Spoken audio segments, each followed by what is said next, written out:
for bambo ena na koma so ensamre de dɔɔso na tifi bi yɛyi ɛna yɛte soɔ agya atoma energy commission for da roma ɛno nti yɛnso kura yɛbɔ adwuma no akyɛ yɛde nso da fam a ɛfoɔ nkɔtotɔ kwankyɛ bi a ɛmɛ mfa mu antiata akofo danim ɛwɔ PZ saa nso so ɛna PZ da foforo na ne kejetia Dubai di hwɛ mu no yɛwɔ hɔ na Bosheba Plaza ha deɛ ndosopu ha na headquarters bra na yɛmwaw saa nso na promise ba wa wo penu papa atɔ se nei wo pɛ heba nu no deɛ na kyerɛ sɛ wote ase ama yɛ sɛ ɛyɛ promise heba ɛto ɛbo ase ne atete so de ama wo wakɔtɔn anya mfasupudio na akoma akon so na wotwa mu ase ha to fa ha ɛto bi kɔkɔ no yɛ deɛ no ensi wɔ nkyɛ papa ɛno no ɛyɛ promise heba ne nyina da ɛwɔ aduma ha Bosheba Plaza edan emu bidi de krobia asante mene menuaba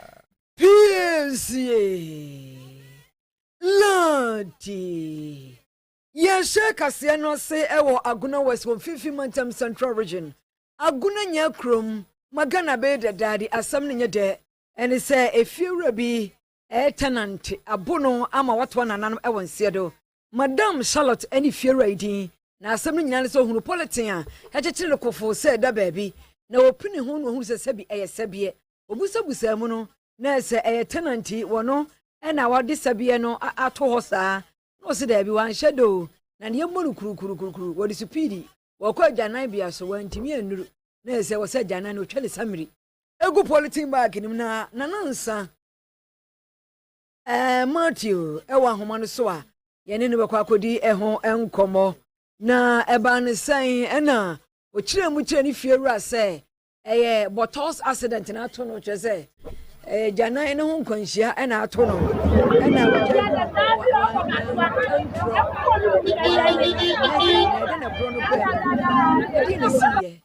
eye nanan samati ne betimi akire yemu na oba wode nkyeremu ne beba Bosheba electricals enkane ane wise ahodo fie Bosheba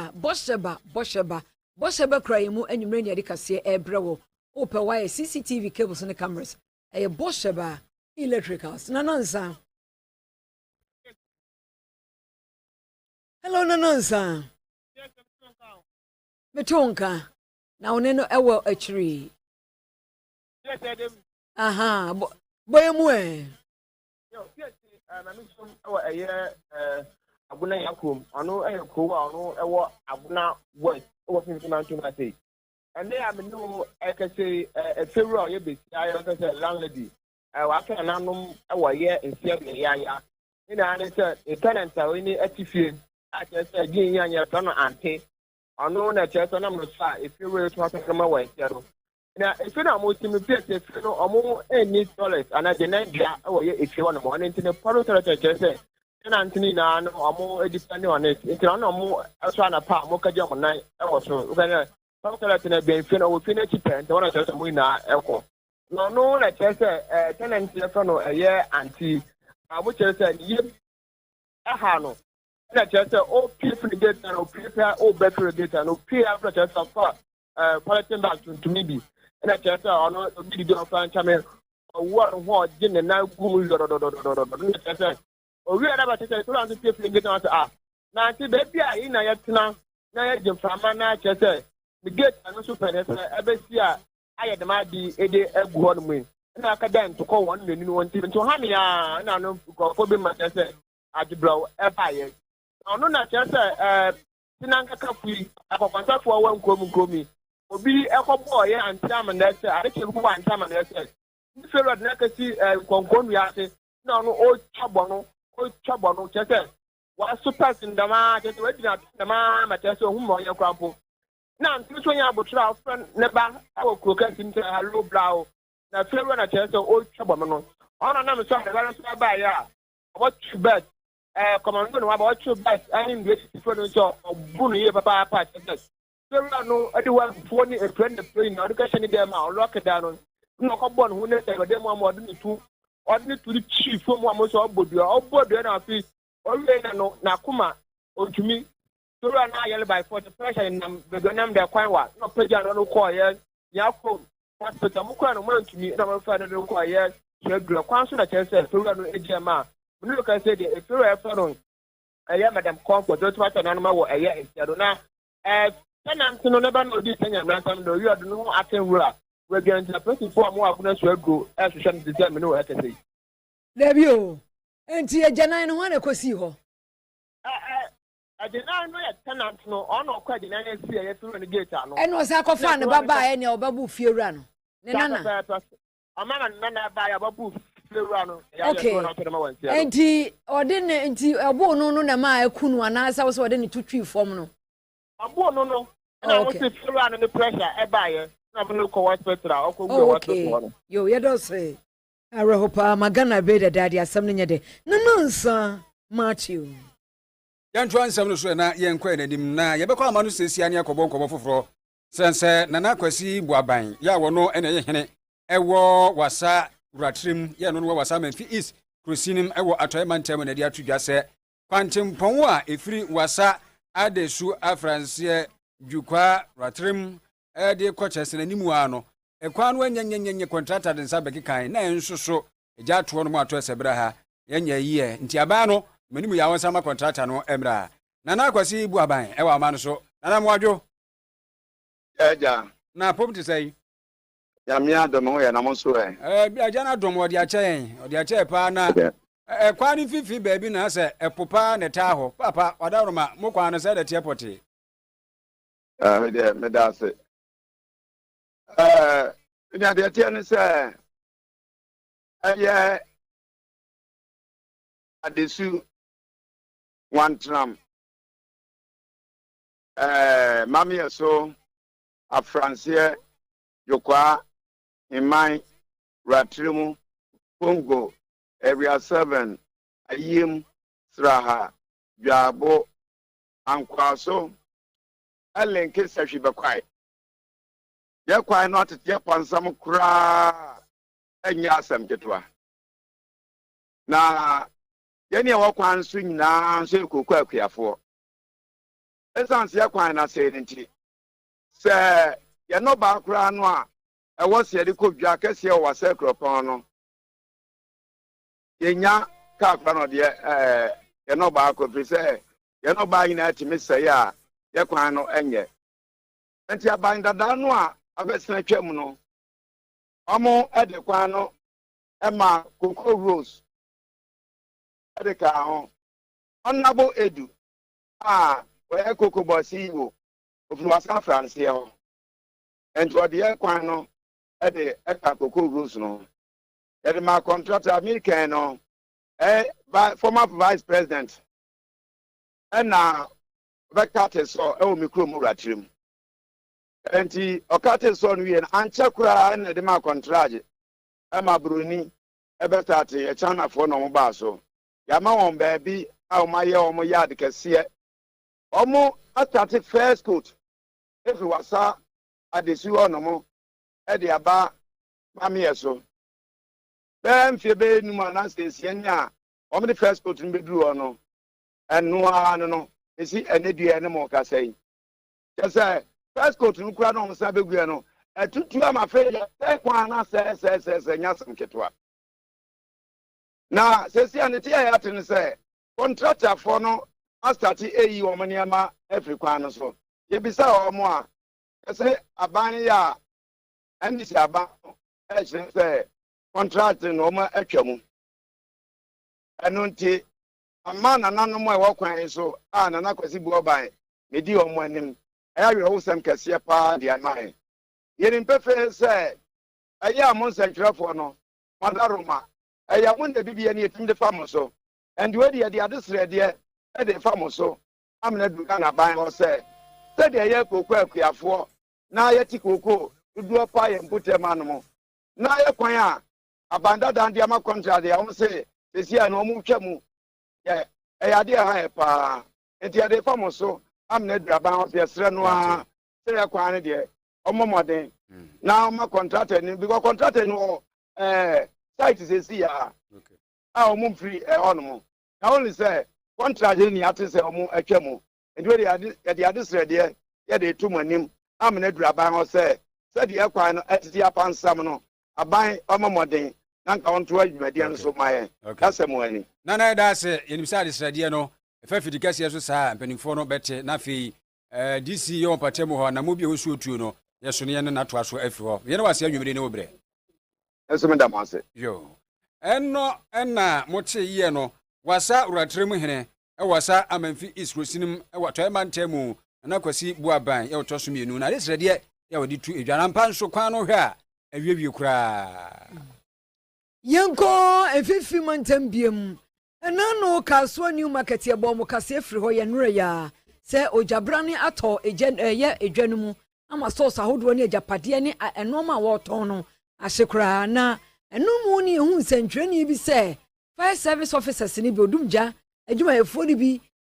de on se kekeka no ye ni keke po ni ade asam no tene pa na eye kaso odupon Market Retailers Association kuo bi a ewo dwanu mu omo so omo srepa mo pacho de ama odumja adwuma yefo na omo de omo nsa ekeka eye nsentwani no ani din Samuel Ado a wo ye adwuma o class media group no omo so omo srepa kotodwogu fom comfort ejare na eye president ema association no o se antwa yie a odumja adwuma yefo keka omo de omo nsa ekeka nsentwani no ba suyi ko kariba wonu manyade how abeto new market or yeso a market e fan baby eja etobu na yeda mpanimfo ase sa omote sa ohaw no omo andaso amerikatuo ena omo de bepe ehwe eda omo ase se omo ehun ye sa mobo na eye enema bi koso a wo fire service ene ensemtwerefo so a entwe yie nso eye me say ohawo na baaye no nso titiri ka ho ntina ma na ye de e baaye na nye wo mo pese ebesisa nso show a eka edwei ntina ma sa ohawo no e baaye ti se ye frɛ ensemtwerefo se omomra na yankasa mfa kasafidie so ne yampa ban kyew mampani ne mpanimfo bia asemi baaye womo edi mu akoten Mami Comfort ejare ye president emakaso odupon Market Retailers Association abusafo anamo bia kwaso e Ghana ha nsentwani e frɛ na Anas Arumia Anas odi expose bia bai afimpimienu ene dunwatwe satam na oyerepa FM kra ya hyase foforo na ne sɛ de nsɛm no bo pekugu efa Ghana fa na baabi awura mu wiase fa na baabi ase wura ibra ne kankan afɔrefɔre na akohia nipa bi a wagye won nsɛm sika sɛ GFA president wura nantati na asɛm no ba saa no atwini gyina nkyɛn hwehwɛ mu awie na bɔ no so fa na dwuma ento afi susu kra no wonya dwuma bia nyɛ ɛwɔ wiase afa na baabi a ɛne nukuro nyankropo anim nie na unsa asɛm no de ba kakra idimu hunkomo na akwa akɔhwɛ nti nipa no asɛm ne fa no wo no ɔno so nya akwanya na agya ɔde ne nsɛm atu edwa sɛntwɛfo anya papa ne di nkomo na ne nsɛm ɔde atu dwa wɔse wɔhaw ne ache poi ne abinna wafa mu pa na msa asɛm no wentiri no awreho ɛno na wɔka kyɛn sɛntwɛni a wɔne ne di nkomo no sɛ ne baba ya asatam no wo mfie bɛsɛ nkron kɔdai so ohun ne TV so sɛ yɛsɛ ne papa abɔkoro no nti obisa ne papa sɛ dada woyɛ krɔmfo ampa na wɔse asɛm we kɔ na kuma mu papa na pa sɛ wo ba ebebisa sɛ woyɛ krɔmfo na mpo ɔte ne TV so anaasɛ wɔhwɛ ne TV so no konya ntechi ne nsɛm very, very bad. I thank my friends who came around and helped me to navigate through this personal turmoil in my life. Yeah. And at that time, let me tell you something that happened. My daughter was in school. That time she was in GIS. She was 9 years. She asked me a question. And it's sad. She said, Daddy, is it true that you are a thief? Then I said, why you to work from this funny question? She said she heard it on radio. She heard it on radio. You know, for me, I don't listen to radio when I'm in my car. I don't listen. But I think a driver or somebody took her from school and she heard it and she asked me. And I said, it's not true. You know, imagine this. a judgment by your, or such a damning question by your old daughter that I heard you are a thief. Is it true? The damage is irreparable, but I don't have anything against him. He should relax. If his conscience is battling with him, it's between him and God. I'm not part of his worries. Enti opani kwasi nyantachi ena moten wenkano wose wono de wo ha woni kama sese abeda no ho no den ya yentimi nsiesie enya ba nanso anas na nkasa so tewo na se de tibua no ebunufo a ene woni nyankopon entem na ne bare de ne ha ne pa nanso so no be ma de onu medura enwono hu se wo kasa no de ayesere nanso so timi se sa abre no ha wo akọ mu no wo se ano eden pa ne nsem ne bi ene twagui na yentuwa swa yenkonkran mantem wo bambo ensemu otumfo setutu abebio asantemera ko enkran mantem Ghana Police Headquarters ene wono makodi enkita ho na enumo no na otumfo setutu abebio edi tudwa se wo nananom twaka wono wo bambo ensemu a eyekese pa ene se sasumdwe baba nananom ya na onudi mu atinti mai pa nyina aboa ma bambo ekoso ewo mayimu nti ba wa bankran ho no ya ade a ebehye kena a chese police for ene nananom ewo twaka kese woda police for asese wono mu enye pesem nkumnya omde omho asi wo abo abofode etiase na ekonkron ama omayi se oman no ebetimi enya bambo kese efiri nkito mu constable lo mu ekosi IGP so abo obi biara baso the values they profess to uphold when they wear the coat of arms. So it is possible to say the least when Ghanaians see men in uniform act publicly in a manner which evidently compromises the integrity of the service. They provide an escape route to captures who will argue that if the men of the disciplined service cannot maintain their values, how can they expect civil society to do so?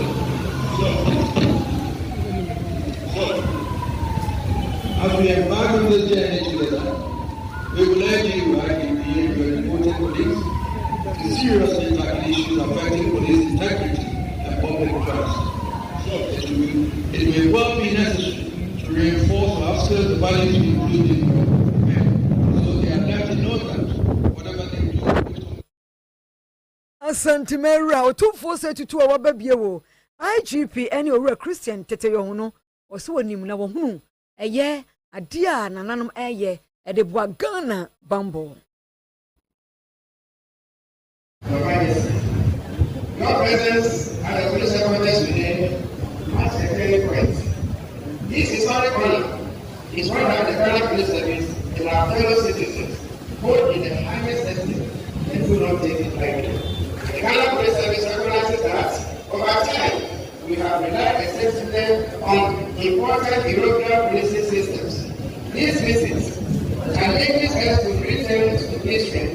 re-embrace indigenous knowledge systems, and strengthen community and tradition-based policing. Let me say that your visit today will deepen cooperation between the Ghana Police Service and the traditional authorities across the country. Not only will we attract Europe, but nationwide. Your address today will serve as a blueprint and working document for strengthening relations.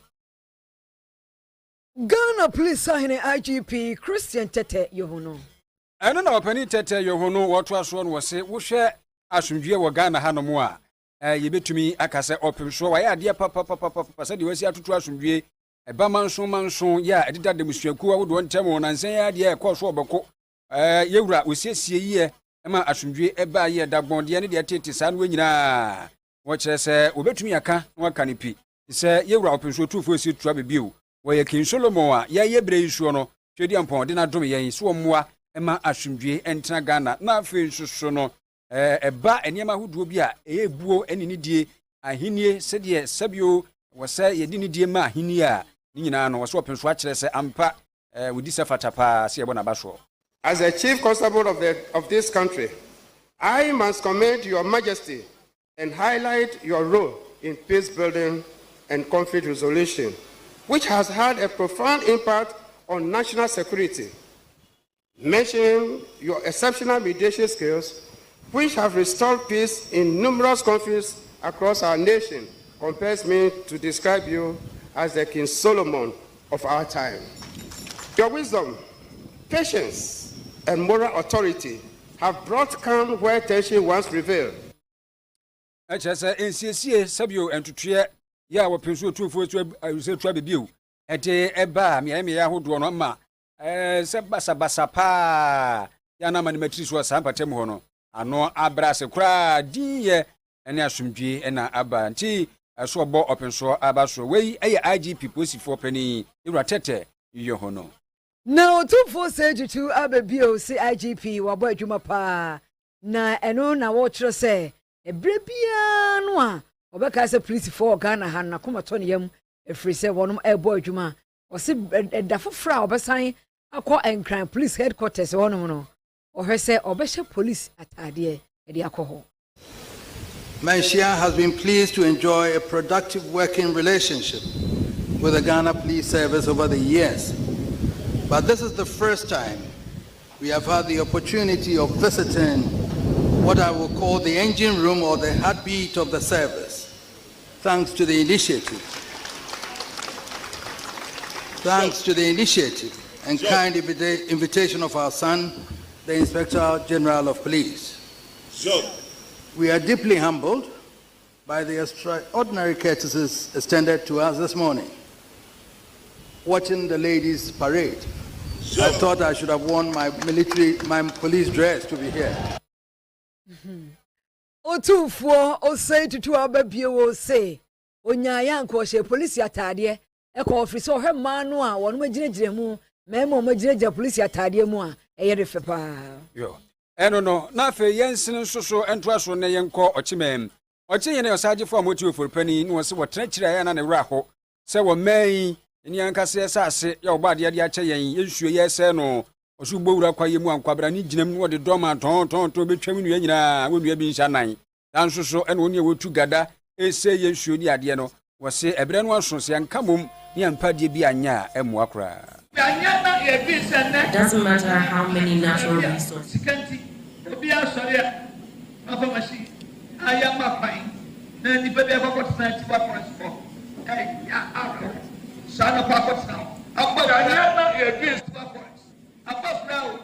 The cancan and the Nibanese brown, all the Ganako, Copra, our 12 points.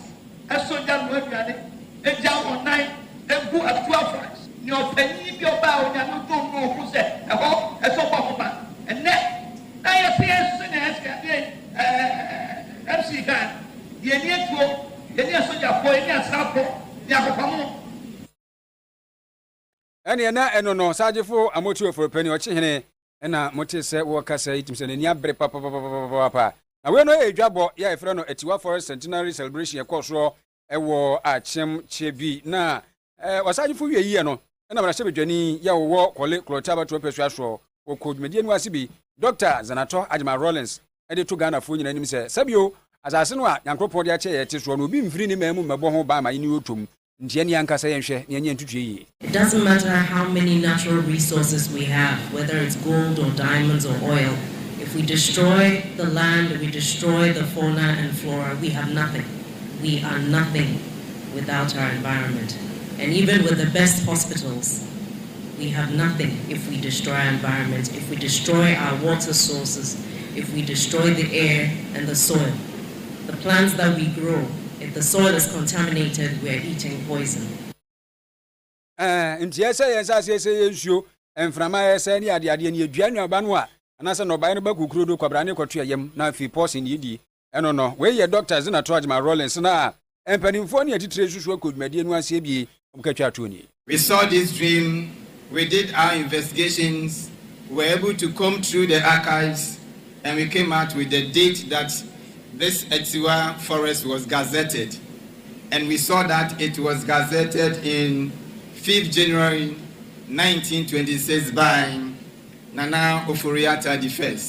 Today, being 5th January 2026, exactly 100 years, our forefathers did their best to preserve, maintain the forest for us to see it today. In Mfano so se bi eno no mfie wo ha pe ni na etua forest centenary celebration ya wo mo wo mo de ahyase no ebo kwae no ho ban se be ya nchirima ba be 29 no anse no a ye nchirima na ese no yentoa so I promise 102.7 Promise TV. Yo, University of Ghana Lagos Yapono, Afibia no Muyanshimo, for an annual New Year school and conference. His Excellency Awula John Dramani, Asan Kusu Mahama Ghana Mampenyi Ekoho, a honore atudwa se, obesi hoste kakraka, empa ebekomu, 10,000 empimdu, nti ebefe suafo draw so ye pa. Eno no se ebeboa ama baby asuafo beda accommodation sensam no akofom pa wose wei eye achede anase ya asempa e free Singapore ho eba free se enti ase apam bi na Ghana ene Singapore esan ya ebeboa ama sa ngomasua ensem no atimi atumpon. And the social media this morning, and Professor Kweku Azar was talking about their experience when they were in university compared to the challenges our current students face. And amongst the things he talked about was the issue of accommodation and how he came, walked to the Porter's Lodge, introduced himself. They checked his name on the list. He was handed his room key, and it was so easy to get accommodation through the period of the course. Today, most of our students have to live outside campus and travel to lectures every day. There have been a few unfortunate incidents where students have either been knocked down by vehicles. This is going to be a prefabricated building. It means that the building will be manufactured somewhere and will come and be assembled on campus. Yo, and he was say, Ora, Kwaku Azan, a professor. What done what two social media so say no colleague on pano. Omuko ane de sa omusa fo ama wono. Ene de ntisa ose ampa asuafo ni bi bre obi wo hono mu a ochinchi kromu ebe wi ase ne ka bobo binum ne ade a enso mrepa na eba no a ebe ma wono mu enya edan adamu ama hawo no afri won so atwuma yabe ena kyerese yade ani akire atwuma kwanwa mansin santimantemu na de tiani se de so mteta mbombo so ahwe ade bi ebeti ase wo mpatem ho no nya asem ketu ade na asie wo mo sesa bi ojanan ba ko mo koso bo ekuro no mu no asai ama mfie be se nwotwini sebi eku je wanan e wowura mu nti chepete no a eno so de yade na ebobo ba no nti ode sam atudwa mrantie no obukọ bush and the toilet and the man so ye kwa the politic and the sabonten and say boy bi e de camera kosisi ho no ma no oyupo video man no nti ye na ne de emwa ye kolati ye sre MP ene ye mpanimfo a omu nsam susu wo bia ombetimi aboa kulo no onye ya dom yen toilet sem de enye kura ya de politin ye ko toilet say program kramp no bi kura baby ajane nan kramp a ye nya baby ma no enya ne nan ye fele say ye beka kire ne say public toilet nti ye sre propainfo MP ne o man panyin say onno ye no ye adoye ya be zo kura de nke okurum ya be de say wo fra greke nzema yi akromo ase na watwam ko ya chakire made na woni nam ya be ho ni akiri kura nti we de enim se mpanifo no behwe na wonu matu ho anam assembly member yo wo ya be akosobo electoral area na wonu abosulomo wusu antwi wonu so kato so fie ba ko makobi um na so sebe se obi hoho na wotwam na ye fo aka na obi ko fie bi na se ya to gate mu a se untimi se ho sa ti se be ba se o so ko aban de so na aban de isi a se ko fa yare fi so akwa assembly dim ama omo ababehwe na ya ka se ade se kuru empedifo eyi to aka we nya adwuma bi a eso ya ke kuru empedifo bitimi ahwe na motimi ya innovate na atimi aboa os odi parisu timi nja no ho e wo abonte sa se kure nya ifo kura bi a so bitimi kura bisu so be na se ja o da tikuru na eno no be boa yin yo enti assembly member ye wo ya bia kosomo electoral area Pani Solomon wusu antwi ne sem eno no abusua yade asi yade asi bo sheba electrical access so yemu ene de kase ebra o sanso na promise heba opa happen ra obenya biato ye sorry pe asetena pa dwumadie ena eba ai ya fa sedama Korea Korea birthday man One the same. But why show? Why you show? Why you show? Why you show? We my advert. My advert. No. Asem kama birthday man. Angopon ka ho. So na dwa mo aten Obapa priest na pukua Docas Priscilla no mo maka nyina ai Patricia. Mo mabo ya chi edom na Jimmy Cliff. Kwamboga Frempon nyina abo adwuma pa. Yan so e be so me promise ya. E kro bia asante me ni menua ba. Yes. Ladi Dominoes for Biscom Eradia Somdwe count. Let's put it. 102.7 FM.